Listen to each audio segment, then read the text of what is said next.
Good morning, सुप्रभात आप सभी को। आज 4 जुलाई है और आज के द हिंदू न्यूज़पेपर में जो भी इम्पोर्टेंट आर्टिकल्स है, जो भी एडिटोरियल पेज पे बाकी जो भी इम्पोर्टेंट टॉपिक्स है, आज हम उसको डिटेल में एनालिसिस करते हैं एंड हमारे जो भी प्रीलिम्स पॉइंट ऑफ व्यू से जो भी इम्पोर्टेंट है उसको please mark it down and या will move forward now. Now the first news was in the related with the NATO, that is North Atlantic Treaty Organization. So it is related with the GS paper 2, that is the international organization. So what was it? So it's the Third World War, that is 1978, which will describe a world locked in a nuclear conflict, a deliberate provocations against the NATO, that is powers in the Europe causes the World War III. Though the NATO wins the war, it's a Pyrrhic victory. हमें क्या याद रखना है हमारे prelims point of view से, क्या pointers है, इसको please make the notes of this.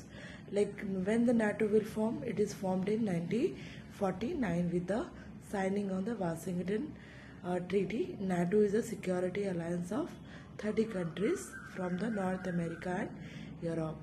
Recently, Finland joined the alliance as 31st member.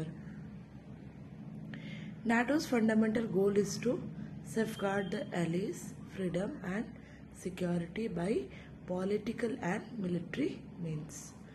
It is a system of collective defense where independent member states agree for the mutual defense in the case of any attack by the external party. Actually ये collective defence एक पूरा system है जो 30 countries है, उनमें वे independent member जो state है agree for the mutual, एक दूसरे को ये लोग हेल्प करते हैं. जिन्होंने भी इस ट्रीटी को साइन किया हुआ है उनके बीच में एक म्यूचुअल डिफेंस सिक्योरिटी सिस्टम्स है. अगर कुछ भी अगर ऐसे इन देशों पे कोई एक्सटर्नल अटैक होता है तो ये सारे मिलकर उसको डिस्कशन या फिर उस पर एक्शन लेते हैं. Then Article 5 of the Washington Treaty state that an attack against one ally is an attack against the all. जो आर्टिकल 5 है इस ट्रीटी का, उसका ये स्टेटमेंट है कि अगर आप इन जो भी कंट्रीज है NATO इस अग्रीमेंट के अंडर में, अगर आपने किसी एक कंट्री पर अटैक किया है, that is equivalent to the attack on the all the countries. So actually ये mutual defense एक पूरा system है in countries के, that is come under the NATO. This article form the core of the alliance, a promise of collective defense. इसका headquarter कहाँ है? Belgium में. ये हमारे लिए important है. देन फंक्शन क्या होते हैं NATO के?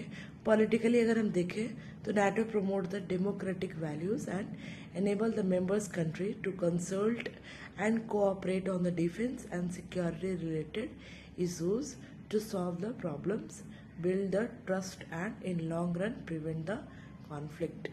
मिलिट्री अगर फंक्शन देखें तो committed to the peaceful resolution of the disputes. जो भी डिस्प्यूट्स हैं इन कंट्रीज के बीच में, तो उसका पीसफुल रेजोल्यूशन, उसका सोल्यूशन फाइंड आउट करते हैं. मतलब उस पर भी ये लोग कमिटेड है.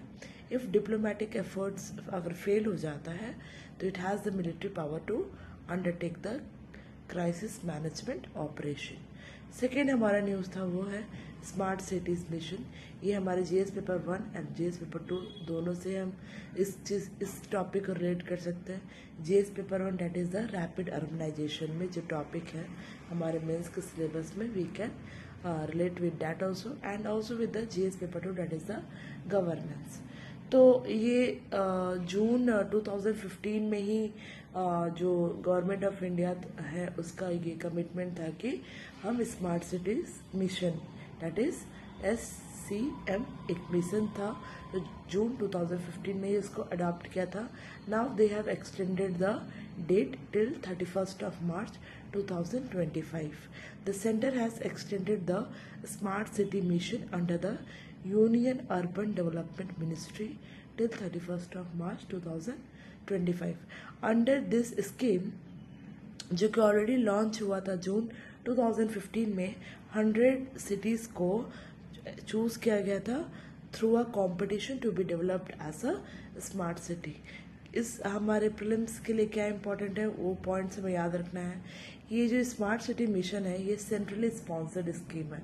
स्पॉन्सर्ड स्कीम मतलब both centre as well as state collaboratively they will work for a particular mission और a target.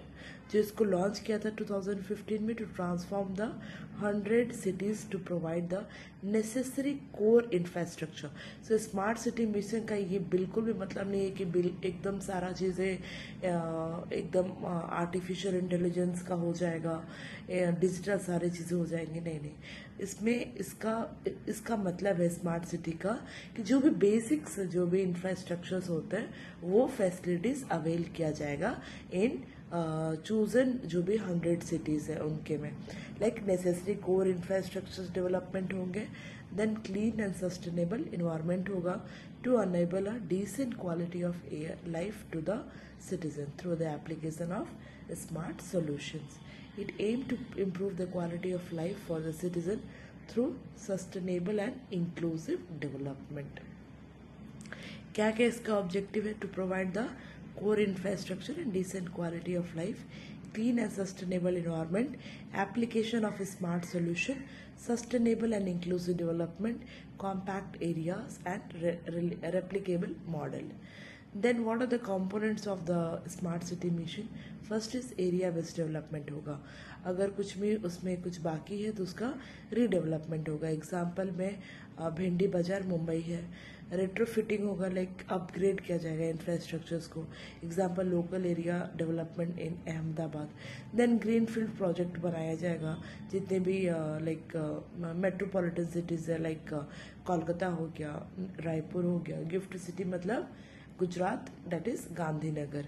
And then pan city solution में है तो implementation of the information and communication technology that is ICT solution across the various sectors such as e governance, waste management, water management बहुत important हो जाता है, energy management, urban mobility and skill development. Then governance structure, a special purpose vehicle was created under the Companies Act of 2013 led by the bureaucrat or a representative of a multinational corporation that is the MNC companies. A special purpose vehicle was created. The funding pattern was envisioned through the both the public and private partnership route. इसमें public मतलब government का भी इसमें investment होगा as well as private investment भी इसमें welcome है। Third news है that is with the related with the environment that is air pollution. ये GS paper 3 that is science and technology से बहुत इंपॉर्टेंट ये टॉपिक हो जाता है। That is about the air pollution. A spike in the air pollution in Indian cities that have cleaner air may raise the death rate higher than in the cities that have the higher pollution load. The same increase in air pollution in Bengaluru can raise the death rate more than in Delhi, which has much higher background of level of air pollution.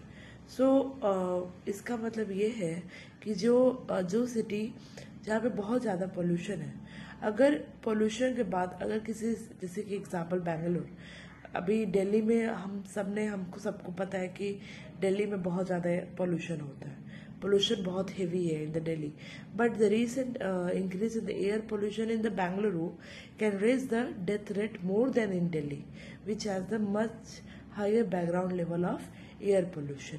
Then हमारे prelims के लिए क्या important है?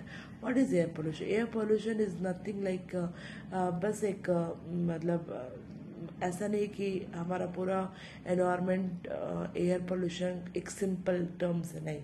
इसमें जो भी pollutants है वो हमें याद रखना है, क्योंकि समटाइम UPSC और any state PCS they may ask like what are the air pollutants which is harmful for the human body as well as for the living organism and also for the sustainable environmental condition के लिए।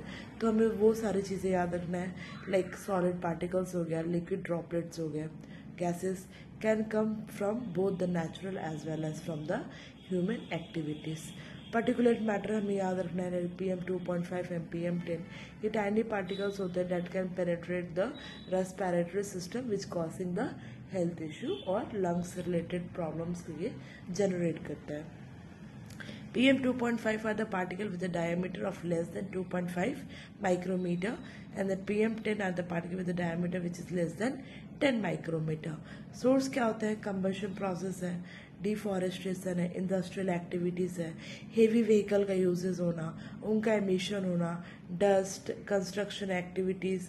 दो अगर हमारा किसी भी country का अगर economic development या फिर ग्रोथ होता है तो ऑब्वियस ये बात है कि वहाँ पे कंस्ट्रक्शन एक्टिविटीज़, इंडस्ट्रीज भी बढ़ेंगे, तो उनके साथ साथ में हमारा इन्वायरमेंट पे भी उसका इम्पैक्ट होगा। That is why we have a environment impact assessment भी प्रोग्राम एक होता है। अगर कोई भी प्रोजेक्ट स्टार्ट होने से पहले उसकी फुल एनालिसिस, उसका स्क्रीनिंग किया जाता है उस प्रोजेक्ट का, ताकि वो इन्वायरमेंट पे कोई बैड इम्पैक्ट ना हो उस प्रोजेक्ट की वजह से। Okay, then what are the gases which are very harmful, like carbon monoxide, nitrogen oxide, NOx, sulphur, बहुत sulfur dioxide, that is very harmful both for human as well as for the environment. It is also contribute in the formation of the acid rain, both the nitrogen oxides and sulfur dioxides. Then ozone, as we all know that we have a very serious concern about the ozone layer. Then volatile organic compound, that is the VOC compound. Then biological contaminants क्या क्या है, like pollen हो गया, जो sports हो गए different like fungus वगैरह के, तो उनके स्पोर्ट्स जो एयर में होते हैं वो सारे हार्मफुल है. Then bacteria, this all contribute to the air quality issues, specially for both with the allergies or the respiratory condition. Thank you so much for your for today classes.